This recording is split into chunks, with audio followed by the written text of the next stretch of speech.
Hello, I'm Toycat, and good news everybody, the brand new Mounts of Mayhem beta is now here, also known as the 1.21.130 update for Bedrock. So cool because it'll be the 13th major minor update to come out after 1.21, and yes, that's kind of wild, but even wilder is the fact that there's 4 brand new features found in the Bedrock version of this preview that wasn't found in yesterday's snapshot. This seems like good news, and it seems like you'd be seeing new features for the Mounts of Mayhem drop, but the bad news is that actually a major feature from Java hasn't made its way to Bedrock, and all of these are more kind of bug fixy and working around the edges than anything else. But let's go into everything today, including the great news regarding Java and vibrant visuals, and of course the free character creator icon, which has come out for spooky season today. So let's get started, entirely out of order, because yes, I finally worked out how to show 4 things and actually have a 4th that makes sense. This is my way I'm going to be showing you, and we're going to start with the third of these because it's the simplest. Phantoms will no longer drown. Imagine you have a phantom, in fact we don't need to,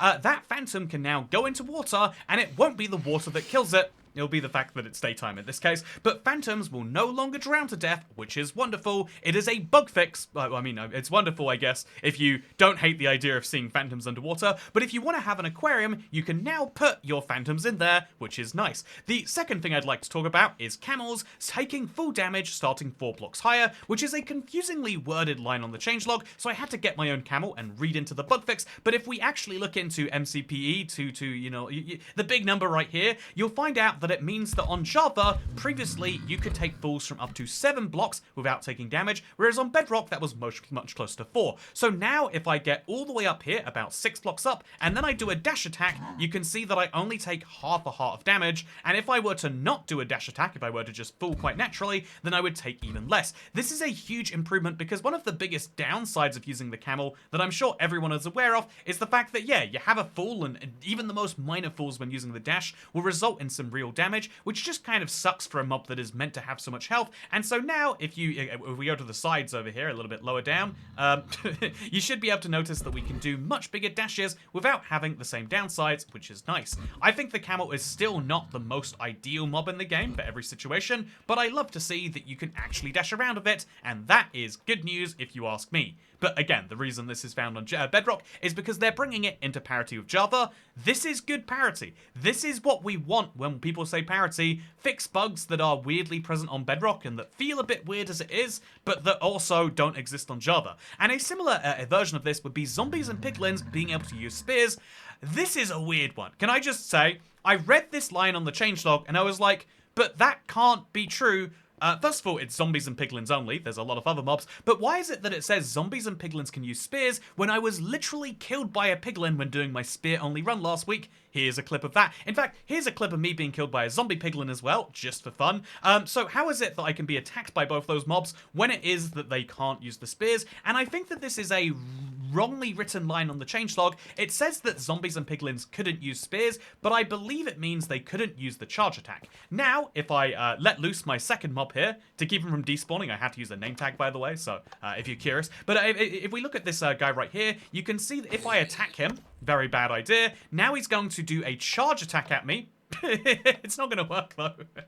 I mean, to be fair, there we go. He's going to do a charge attack at me instead of doing a jab attack at me. And so I believe they mean that mobs could previously do jabs, that is to say, this attack right here, but they couldn't do the, the charge attack like this one right here. And so now mobs can actually charge you, which makes them a whole bunch more dangerous. Also, he actually dropped his spear when he was done. Isn't that handy? But yeah, so what's interesting is that I think this changelog line is broken in 2 ways. They say that they previously couldn't attack, or they imply they couldn't attack when they can use spears, but also they're saying zombies and piglins again, but a reminder, husks and zombie piglins, as I hopefully have just proven, have access to spears, and I don't know that the Bedrock team know this, or at least whoever is writing the changelogs, so just a heads up there, in case that is you. If you're watching this video and you write the changelogs, good news. And I would actually like to say, I really liked this line on the changelog, where they clarified that they have only updated the spear in that way, and that in an upcoming preview release, the spear's lunge enchantment will consume hunger points instead of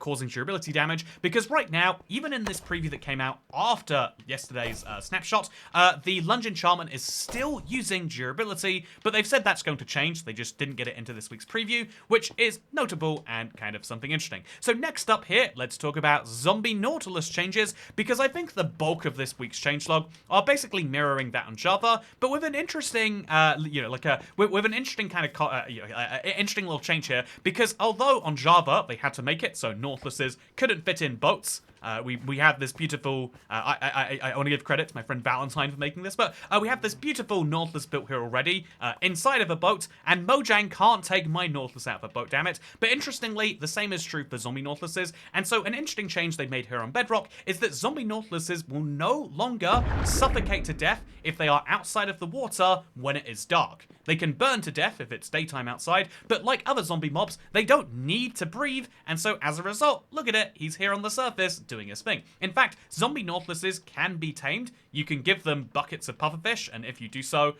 then the bucket will come back to you as a water bucket, but you can also feed them pufferfish directly, and you can eventually tame the zombie Nautilus, and then get this, you can ride the zombie Nautilus by putting a saddle on it, and isn't this delightful? We now have what must be the slowest land-based mount in the game, but if you want to have it, if you like the weird things like this, the zombie Nautilus is here for you. I guess, if you think about how the Hoglin is, it's a weird version, it's called the Zonklig. You could call this the Zortilus, although I guess at that point you'd have to call the zombie villager the Zillager, and the zombie piglin, the Ziglin.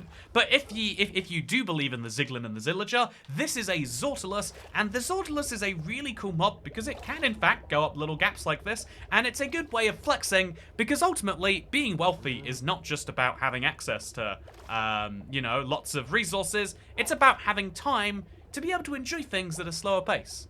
At least that's what wealthy people tell me before flying in private jets everywhere. Speaking of premium features, Minecraft have just announced an update regarding vibrant visuals on Java. Now, I think the most cynical among us would have previously assumed that vibrant visuals coming to Java was one of those eventually goals that wasn't being seriously progressed towards. However, you would be wrong if you assumed this, because our developers have been hard at work preparing vibrant visuals for Minecraft Java Edition, and today's update is a little peek behind the curtain, so we'll be using more technical language to explain where we're at. If that's not your thing, just know we're making progress, and if you're a modder creator or a bit of a techie, do read on, because it's your help and input we need. In this, they say that they're going to modernize their rendering code to make sure that there is a second thread dedicated only to rendering. This is because Java performance can be a little tenuous at the best of times, and so when they update rendering to take up substantially more resources, the way that they're going to do it is basically to take Minecraft from being largely a single thread game to make it a multi-thread game. If that doesn't make any sense to you, then let's put it this way.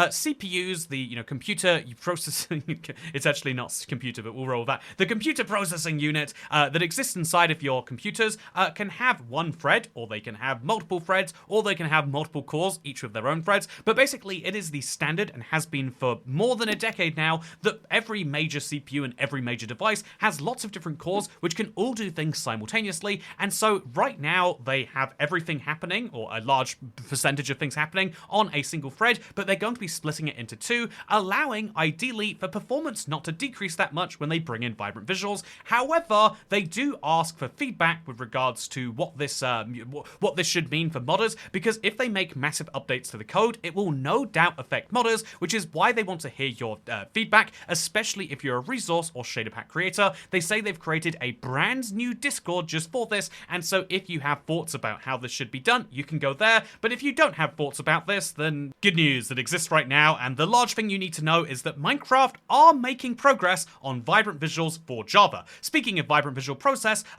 they're actually making progress on the same thing for Bedrock 2, because it seems as though, based on the number of texture pack announcements, that they're going to bringing in vibrant visuals for texture packs on Bedrock starting next Tuesday. It'll be a specific few texture packs that support it, but yeah, based on the fact that so many packs are announcing that they'll be supporting vibrant visuals, that seems as though it's a technical upgrade that is coming very soon to Bedrock, and so next Tuesday looks like an exciting time. But speaking of exciting times for people who like upgrades and things that exist on Bedrock, I've got a last little fun thing to share with you, because before we go into the conclusion, I've got one last thing that you might like to know about if you like Minecraft freebies. That Minecraft freebie is found in either the preview or the base game, and you can get it right now. So if you go to your dressing room, you'll find there is a brand new free icon. This is what Minecraft announced. They say, oh yeah, did you know, as a Halloween Halloween treat, you can get a grinning jack-o'-lantern freebie that you can instill, that allows you to instill harrowing dosage of fear into whoever you might meet, and you can get it from the dressing room, which honestly is really decent advice on the surface. But if you don't know how this works, you've got to go into a character that isn't a pre-built skin. An Ocelot or a Grimace is not going to count, or an IBX toy dog, but instead you're going to need to go into your character creator,